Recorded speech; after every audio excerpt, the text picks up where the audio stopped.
Brownie எப்படி செய்றதுன்னு பார்க்கலாம். இது 1/4 கிலோ அளவுக்கு ப்ரௌனி. இதை செய்றதுக்கு 50 கிராம் அளவுக்கு பட்டர் எடுத்துக்கோங்க. 80 கிராம் அளவுக்கு டார்க் சாக்லேட். இதை டபுள் பாயிலிங் மெத்தடில் நல்லா உருக்கிடுங்க. இப்போ ஒரு எக் எடுத்துக்கோங்க. அது கூட 1 டீஸ்பூன் வெனிலா எசன்ஸ் அதை சேர்த்து நல்லா பீட் பண்ணிக்கோங்க. பீட் பண்ணும்போது 40 கிராம் அளவுக்கு ப்ரௌன் சுகரையும் 40 கிராம் அளவுக்கு ஒயிட் சுகரையும் சேர்த்து நல்லா பீட் பண்ணிக்கோங்க. பீட் பண்ணிட்ட பிறகு அது கூட பட்டரும் டார்க் சாக்லேட் மிக்ஸையும் சேர்த்துக்கலாம். சேர்த்துட்டு நல்லா பீட் பண்ணிக்கோங்க. சுகர் எல்லாம் நல்லா கரையணும். அப்போ தான் கிரிங்கிள் டாப் வரும். இப்போ அது கூடவே 60 கிராம் அளவுக்கு மைதாவும் 10 கிராம் அளவுக்கு கோகோ பவுடரையும் சேர்த்து பீட் பண்ணிக்கோங்க.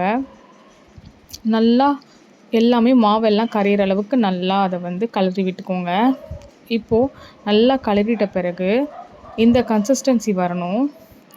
ஒரு பேன் எடுத்துக்கோங்க. 6 இன்ச் பேன் எடுத்துக்கோங்க. அதில் பட்டர் ஷீட்டை போட்டுட்டு பட்டர் லைட்டாக க்ரீஸ் பண்ணிவிட்டு கேக் பேட்டரை ஊற்றிட்டு லைட்டாக சின்னதாக குச்சி எடுத்து நம்ம ஏர் பபிள்ஸ் ரிலீஸ் ஆகிற வரைக்கும் நம்ம அதை லைட்டாக விட்டு கலரி எடுத்துக்கோங்க. இப்போது ஒரு பேன் எடுத்துக்கோங்க.